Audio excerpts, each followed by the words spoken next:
ছেড়ে দিন, সরেন আমার সামনে থেকে। বৌমা, তরকারিটা খুব ভালো হয়েছে। তুমি আজকাল বেশ রাঁধতে শিখে গেছো। বাবা, এটা আমার নতুন রেসিপি। আপনাদের ভালো লেগেছে শুনে খুশি হলাম। তোমার স্বামী তো মাসের পর মাস বাড়ি থাকে না।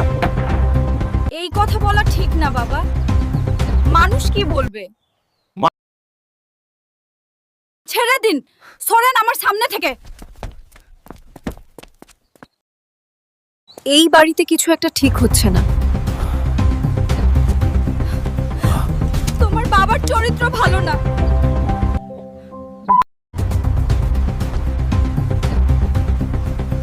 আমি তোমাদের এত বিশ্বাস করেছিলাম, তোমরা এই বিশ্বাস ভেঙে দিলে।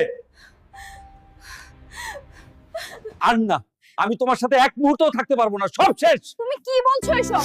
আমার পরিবারকে এভাবে ভেঙে দিচ্ছ, এটা তোমারই দোষ। ইটস ওকে বেটা,